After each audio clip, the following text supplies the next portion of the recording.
Hi guys, I'm here to go through Investigation 1 with you, where we'll be looking at the relationship between the concentration of a solution and the amount of light that's transmitted through it. To start, I'd like to read the context for this investigation to you guys, because I do think it's very helpful. Measuring how much of which wavelengths of light are absorbed by a substance and getting useful information about that substance from the results is the scientific discipline of spectroscopy. The visible spectrum is the only part of the electromagnetic spectrum that we can access with the equipment found in a typical high school chem lab. The basic principles of spectral analysis that we learn in this class can also be applied to a more sophisticated system of instrumentation, where those instruments have access to UV, infrared, and X-ray regions of the electromagnetic spectrum. What we learn by performing this lab will help us to understand more sophisticated instruments that you might encounter when you move on to college. In a visible spectrophotometer, or Spec 20, which is what we're using, we shine a beam of light into a solution containing the sample and detect how much of it comes out the other side of the solution. By comparing the amount of light transmitted by the pure solvent to the amount transmitted when the sample is dissolved in it, we can calculate a quantity called absorbance. Spectrophotometers can report measurements as percent transmittance or directly as absorbance.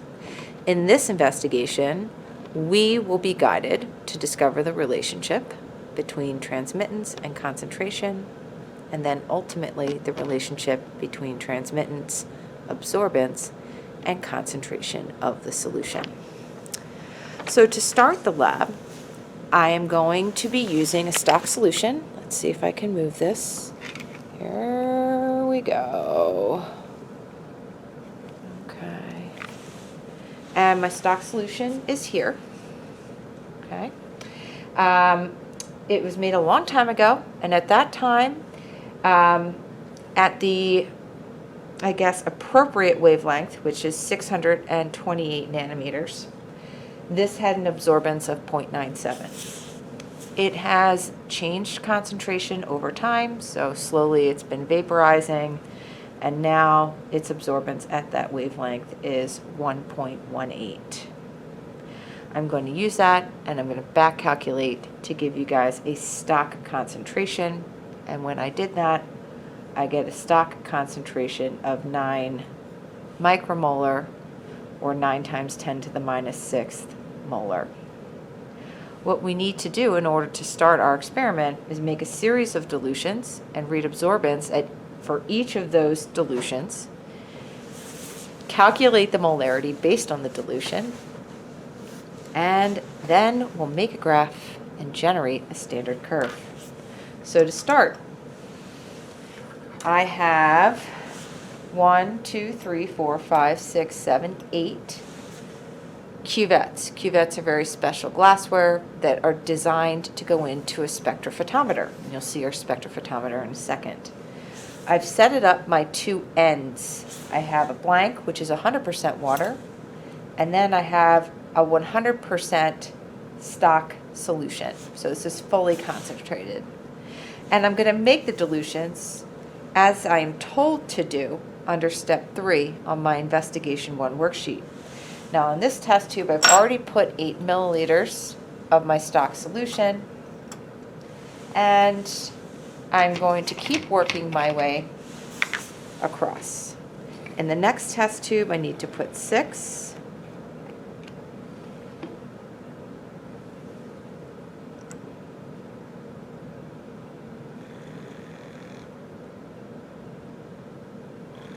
And then 4.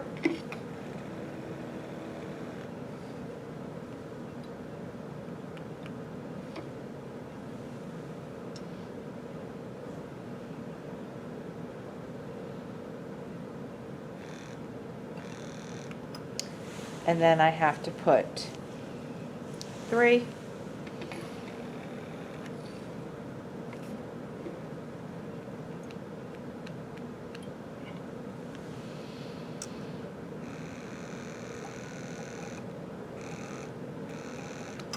and then 2, and then 1. So I'm going to put 2 here.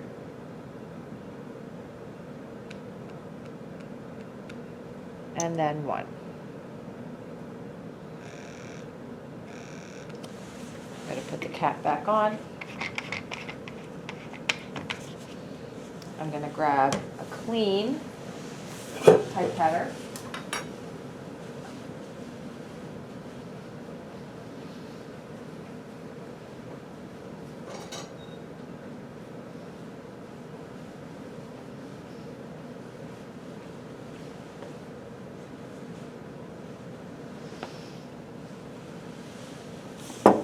Now I'll add my water to complete the dilutions.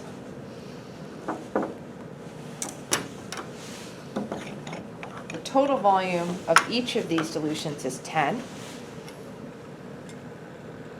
So to my 1 milliliter sample here, I'm going to add 9.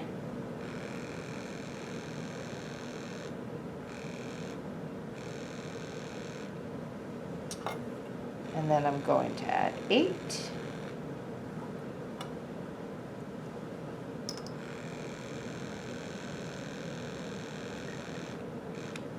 And then I'm going to add 7.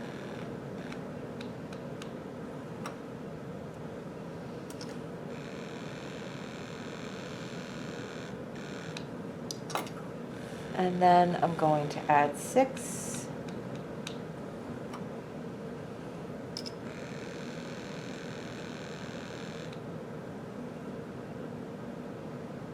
And then I'm going to add 4.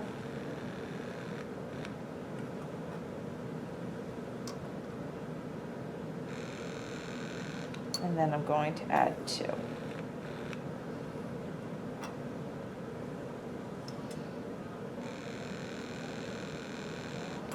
Okay. Now what I'm going to do is mix them.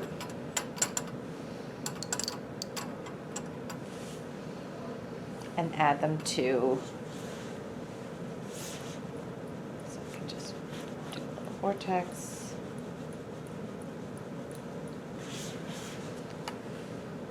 And I'm going to add 5 milliliters of each.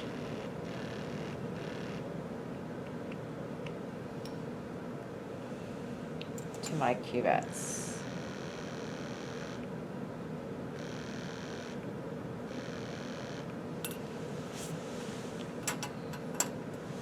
I'm going to grab a paper towel.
last one.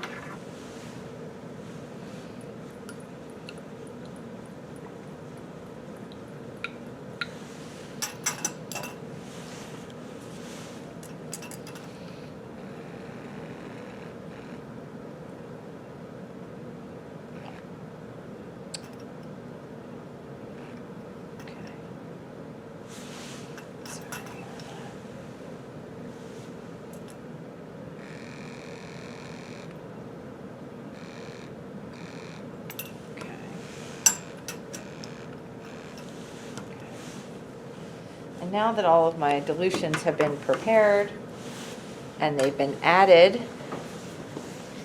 to each of the cuvettes, I am going to now start to make my absorbance readings.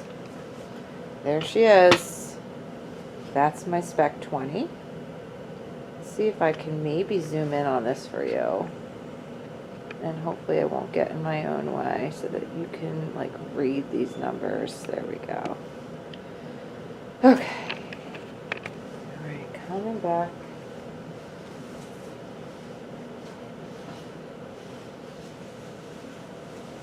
Okay, I have Mr. Gottlieb's handy dandy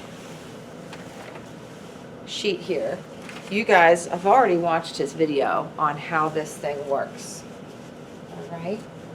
The first thing that I need to do is take my blank. Here it is. I've wiped it down with my tissue to make sure that there is no fingerprints or smudges. And I put it in. Okay. I want it to read 0. It's not quite, I should say, there. So I'm going to move the knob to get it there.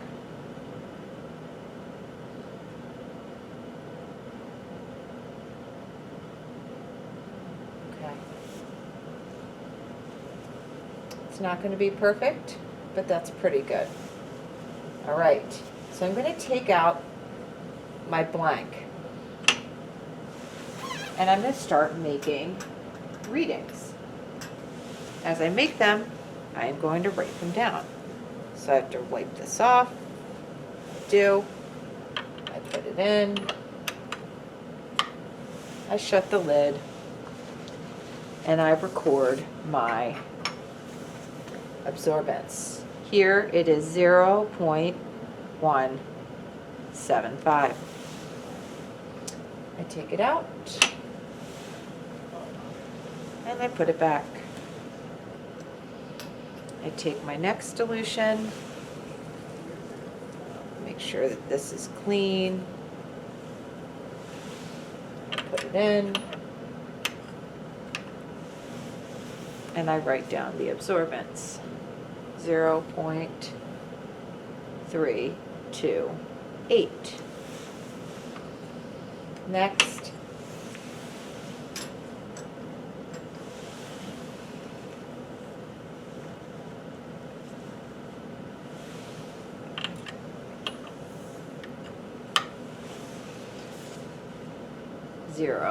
.484.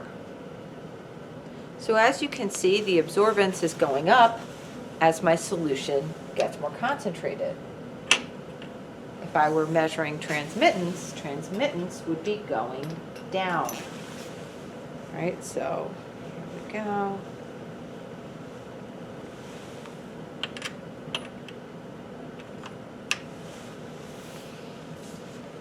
Zero 0.650. Zero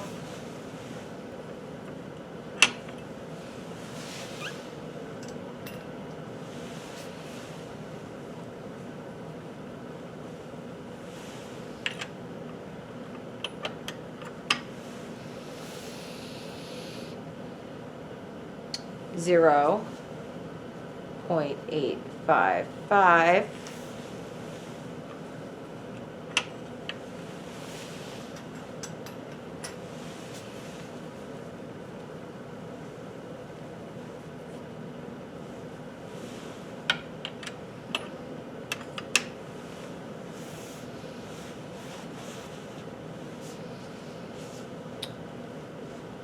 1.12.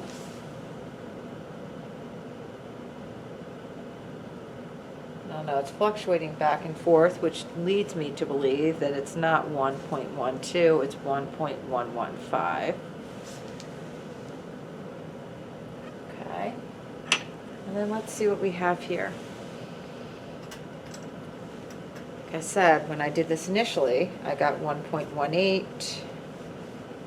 but let's find out.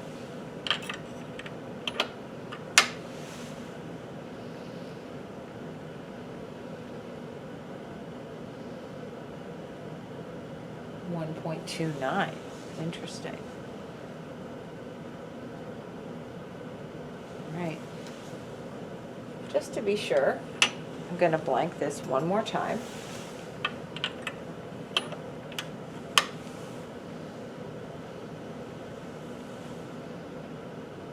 And that's pretty close to 0.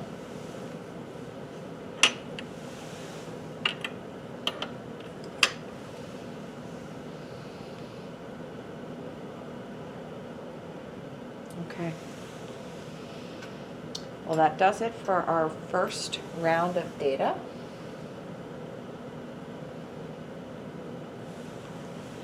I'll be back.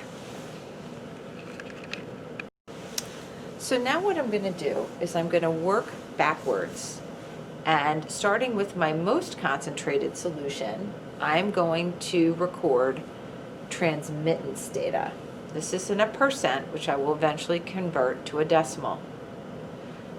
For my stock solution, I have a transmittance of 5.2.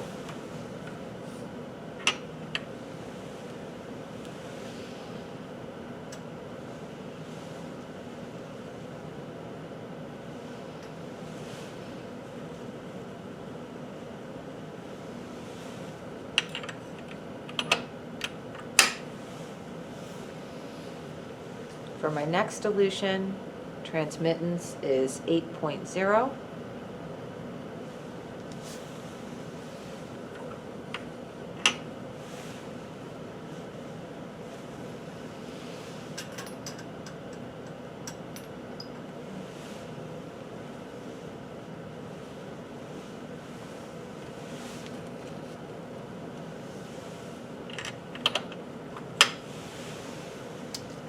Next, 14.2.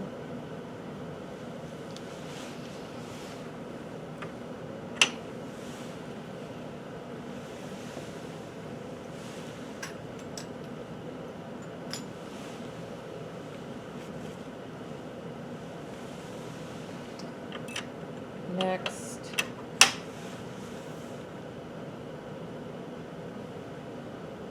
22.8.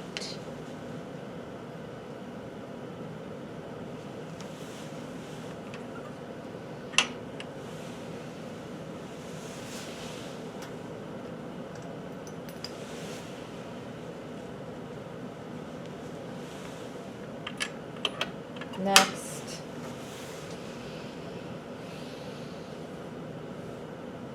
33.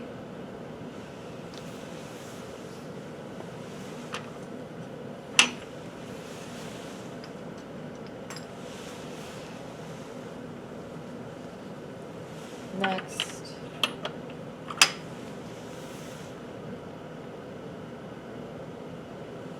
47.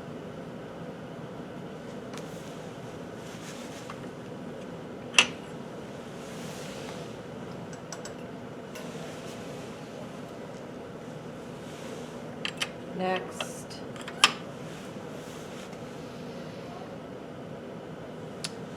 67.8.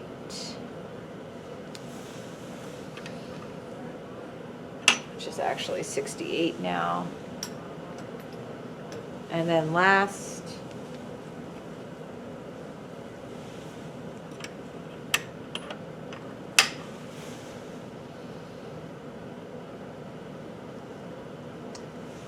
$99.6, and it should be 100, so that's good. All right, guys, I'm back. I'd like to try to do some stuff on the board with you. So let's see how this goes. All right, we've done step 1. I gave you guys a stock concentration. I know that I said that it was 9 micromolar, but I did some more data collection, and I think we can safely say that this concentration is 10.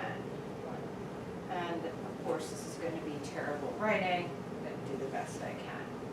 All right, so 10 micromolar is the same as 10 to the minus 6 molar. All right, so that is, or I'm sorry, it's 10 times 10 to the minus 6 molar.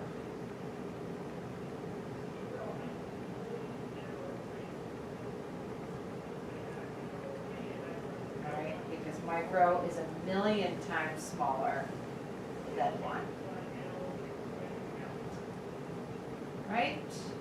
We collected absorbance at 628 nanometers. That was our wavelength.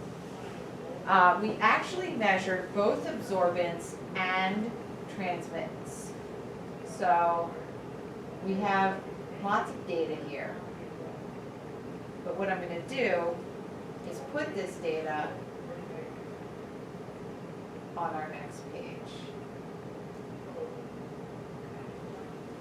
So first of all, I need to determine the concentration of each of these dilutions that I measured absorbance and transmittance for. So I know that my stock solution is 10 micromolar. And if we take a look here, okay, I added 8 milliliters of my stock solution, okay, which had a concentration of 10. And I want to know, what is the new concentration if my final volume is 10? Look how easy that math is. So this would be 8 micromolar, 6, 4, 3, 2, 1. Up here, I added no water, so it's 10. Now I have percent transmittance for each of these.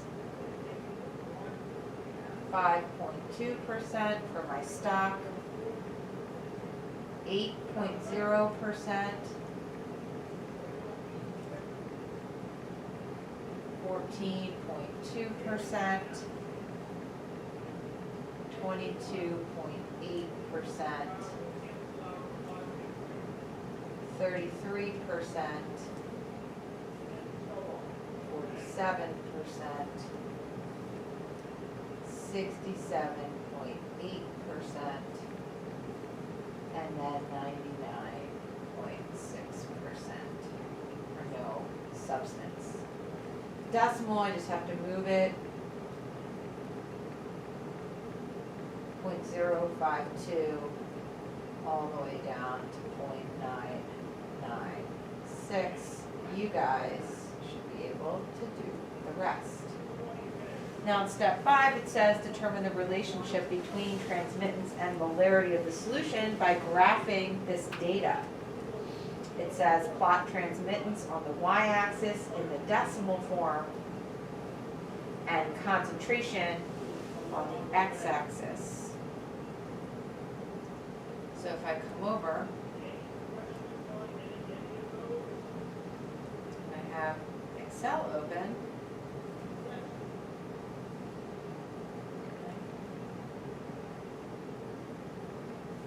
So again, on my graph, I'm going to put concentration on the x-axis. So that is 10, 8, 6, 4, 3, 2, oops,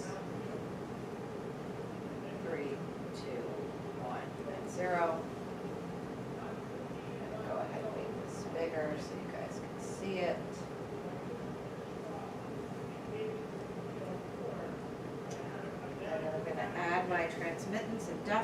norm, 0.052, oopsies, 0.052, 0.08, 0.142, 0.228, 0.33, 0.47, 0.67, and 0.996. And I'm going to make a graph. Select my data and insert.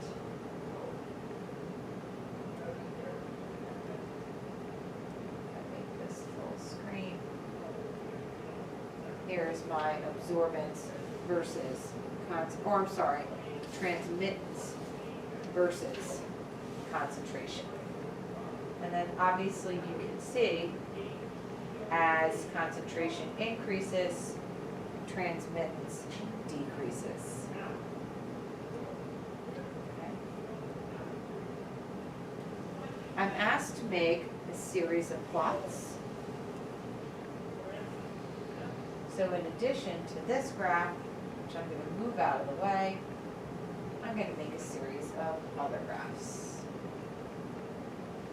So in column C, I'm going to do the inverse of concentration.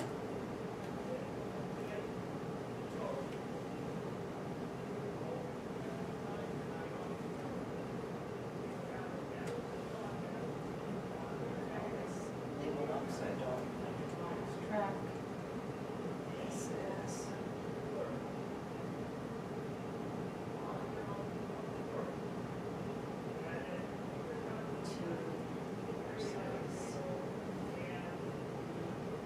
concentration. And in my next graph, I'm going to do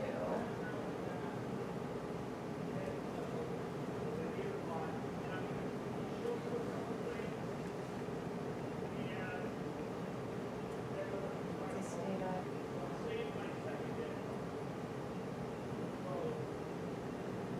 Label it.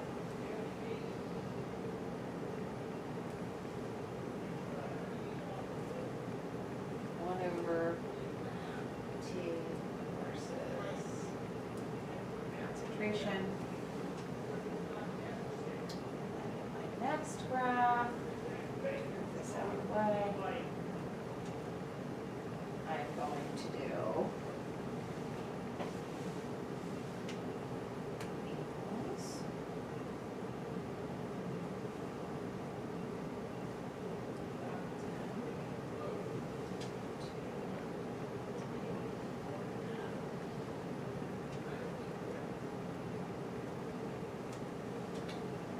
This guy.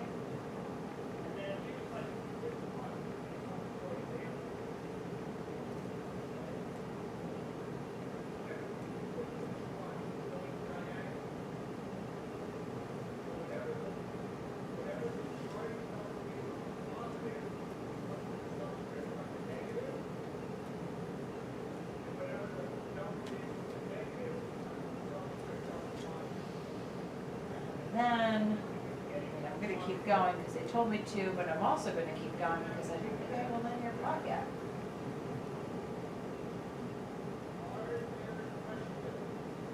Alright, and then my next one is log equals log 10 of this.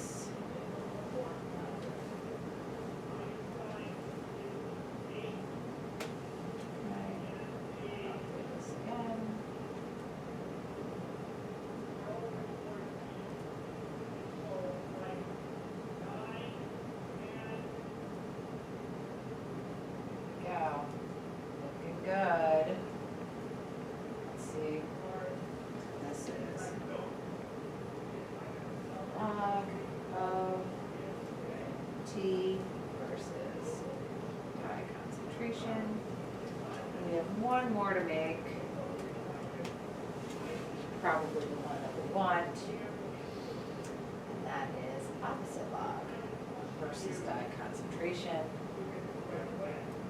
So I'm going to do equals negative this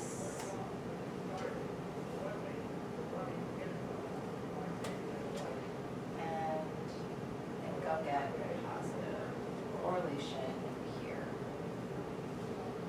Oopsies.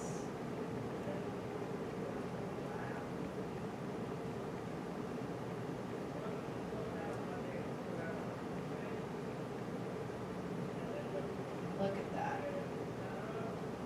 All right.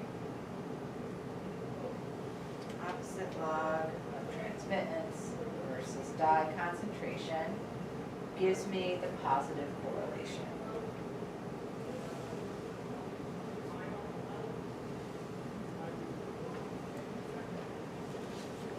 We can make an equation for this line, and we can predict variables, or values, I should say, of one variable given the other.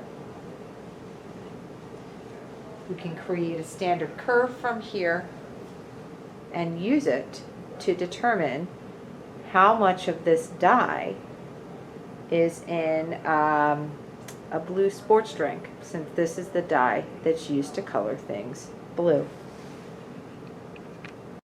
Alrighty guys, I'm back.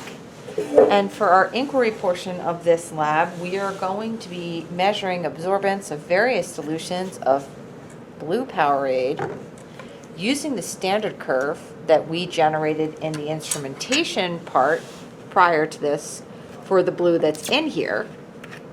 We're going to take the absorbance or percent transmittance, whichever data we use, at each of these dilutions and try to find an average concentration of this blue dye. Right? So my first sample is not diluted, so I'm going to add it.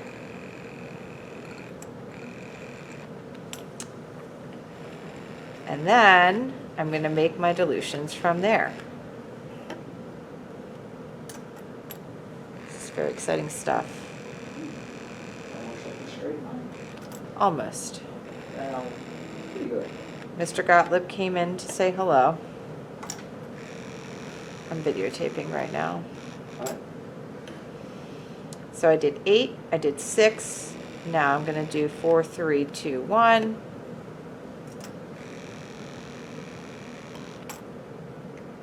Oh, I did 6 again. This is what happens when you're not paying attention. I'm going to take 2 out. I'm going to put 2 in here. And then I need to do 3 and 1.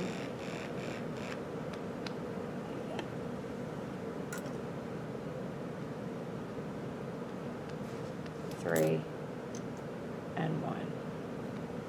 Shoot.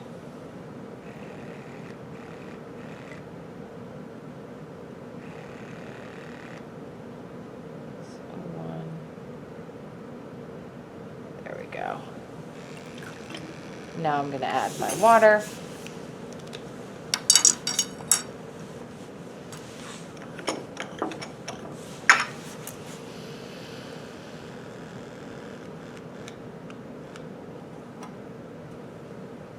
Nine,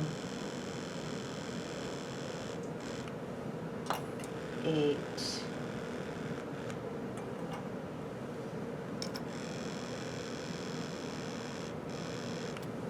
7,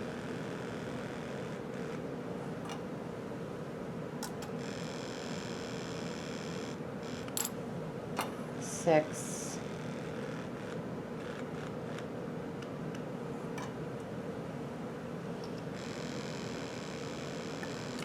and then 4 and 2, 4 and 2.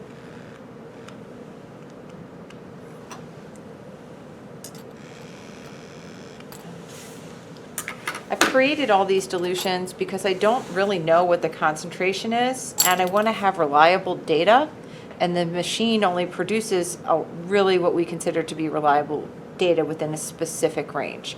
So I want to make sure that I have all of these dilutions done so that somewhere, hopefully, I have a couple of readings that are within a reliable range. So I'm going to mix.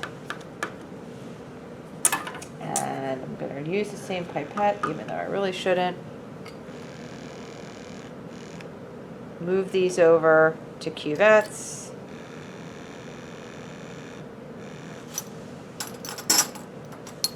measure absorbance, and then you guys can do the rest.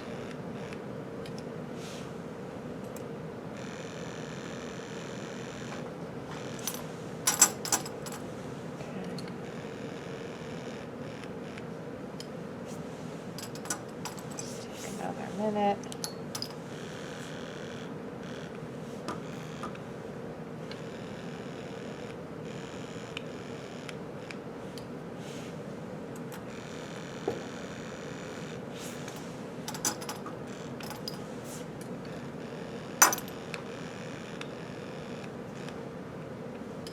Almost done. This one's going to be like 0. There's nothing in there.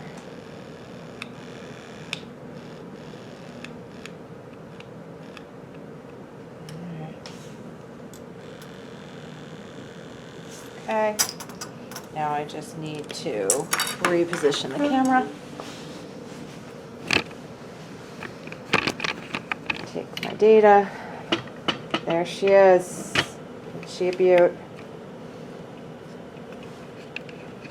Zoom in so that you can see it.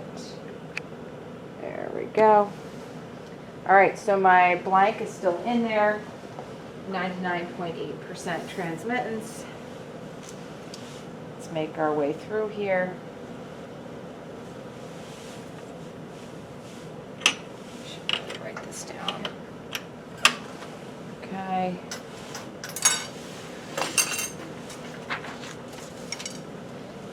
$87.6. Let me say 99.8. Next.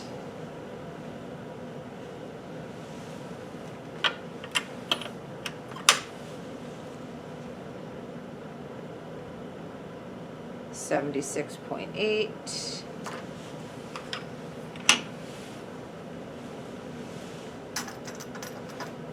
Next.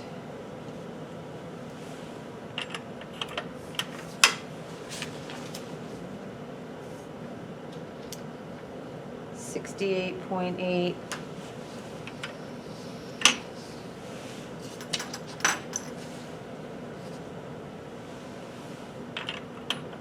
Next.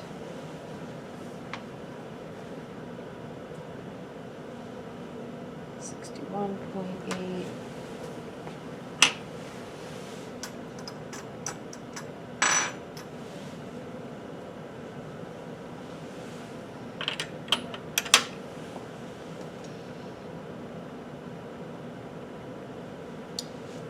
$54.6. 2 more.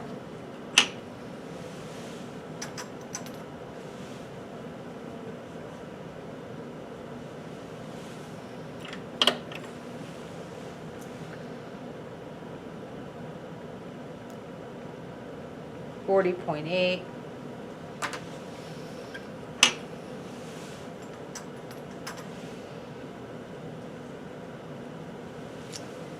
And then stock solution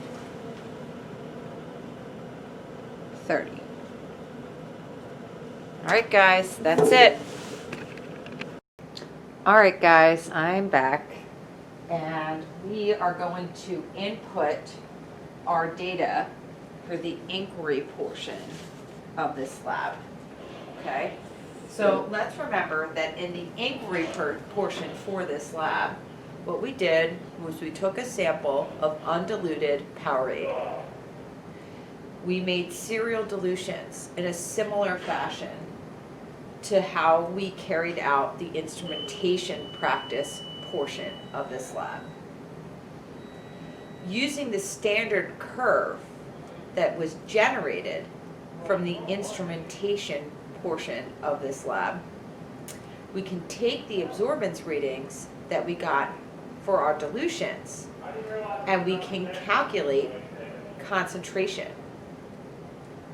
We can calculate concentration for all of the dilutions, and assuming that the absorbance is within a reliable range, we should get fairly consistent data. we can use our consistent values for concentration to create an average. And then from there, we can use the molar mass of the dye and the volume of the drink bottle and determine the mass of the dye found in the 500 milliliter bottle of the drink. So to start, I'll be in Excel, and I'm simply using Excel so that I can create a data table and do some calculations. I think Excel's easier than my calculator. So again, I have my dilutions. Okay, and I'm going to need to back calculate, so I have to state what my dilutions are. So we started with 100% stock solution, which was 10 to 0. I'm actually going to put these in different cells, and maybe I'll even give each cell the title. So this is stock, and then this is water. All right, so we had stock and water. 8 to 2, 6 to 4, 4 to 6, 3 to 7, 2 to 8, 1 to 9. And then obviously I had 0 and 0 for my blank, but that's neither here nor there.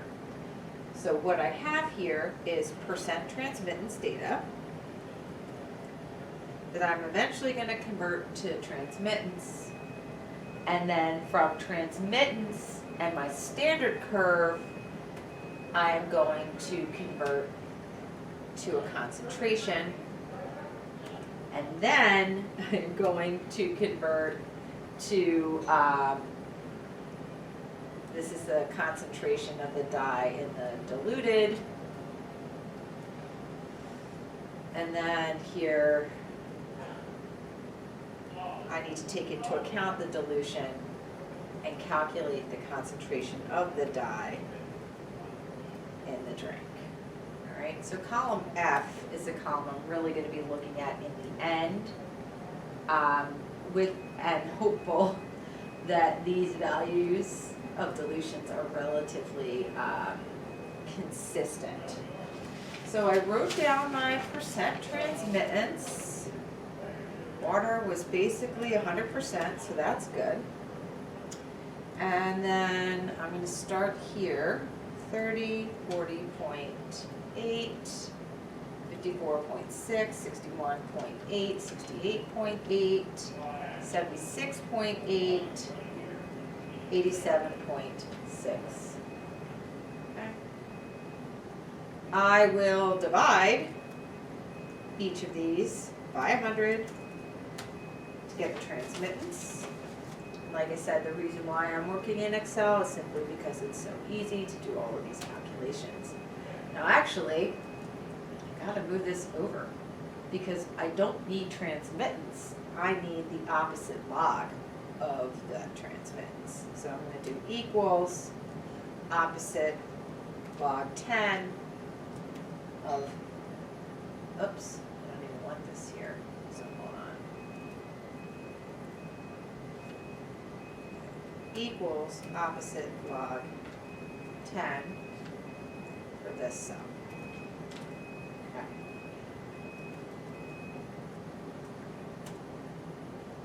So this is opposite log of t. Whoops. And once it's putting it into a formula, so I don't know, log t. Maybe that'll work. There we go. All right, so now what I have to do is use the slope of my line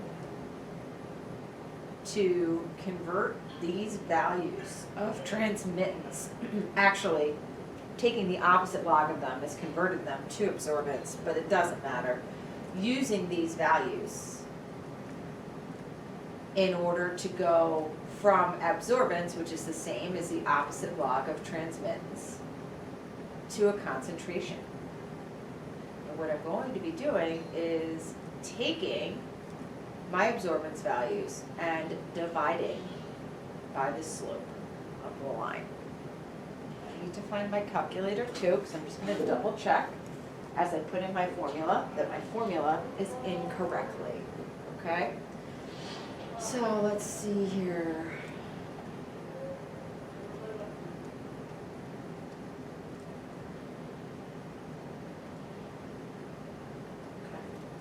And that's about right. So I'm going to use my slope of the line here, 0.1371. Let's go back. I'm going to take this equals this divided by my slope. There we go. Control copy. Now these are all diluted, so their values are not going to be representative of the original concentration. To get something that's representative of the original concentration, I have to back calculate using my dilution formula. M1V1 equals M2V2. But what I'm solving for here is the concentration of my original solution. All right? So I do have my tablet hooked up. I have no idea if I can write in Excel. Right? Where am I here? No, I can't.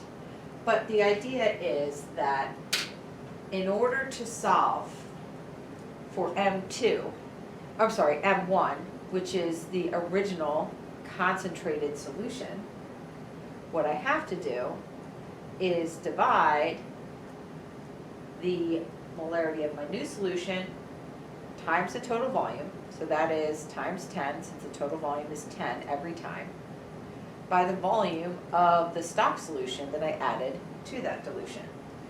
So here, this is going to stay the same, all right? But here, what that means is that I'm going to say that this times 10 divided by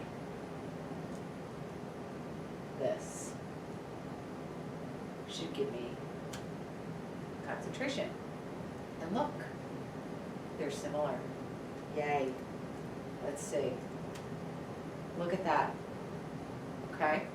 Now there's some variability, but I think this is pretty good. You can see here that as our values for transmittance become larger, our values for absorbance become smaller. So these smaller values are really not very reliable.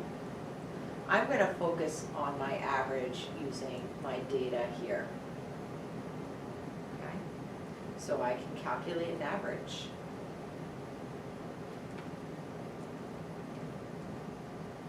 Hold on. I can't do that. I can actually.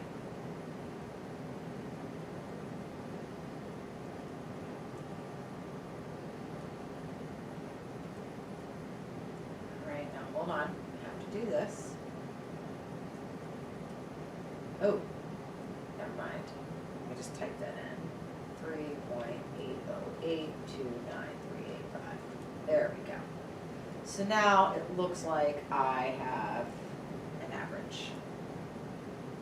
That is going to be the average concentration of sports dye in my drink. Now, knowing the volume is 500 milliliters and knowing the molar mass will allow me to take my concentration, which is moles per liter, and convert it or calculate a total amount of grams in the entire bottle. And I'm going to leave that part up to you guys. Okay.